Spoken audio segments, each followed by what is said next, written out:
menjadi salah satu daerah lumbung pangan bersama sejumlah daerah lain di tanah air. Ketersediaan stok pupuk Sumatera Selatan dipastikan aman dan sudah tersedia sebelum masa tanam.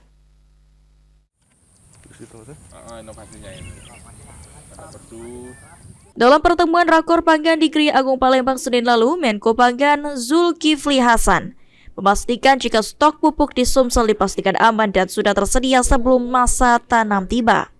Langkah ini dilakukan karena pemerintah mencoba membangun swasembada pangan dan juga membantu masyarakat khususnya petani yang menjadi program dari Presiden Prabowo Subianto.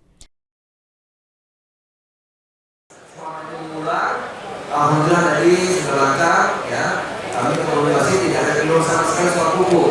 Bahkan stok pupuk di Sumsel sudah tersedia sebelum musim tanam, jadi sudah aman insyaallah.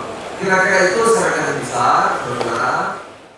Sumatera Selatan sendiri dicanangkan bersama 7 provinsi lainnya di tanah air sebagai daerah lumbung pangan, sehingga ketersediaan pupuk menjadi perhatian dari pemerintah untuk para petani.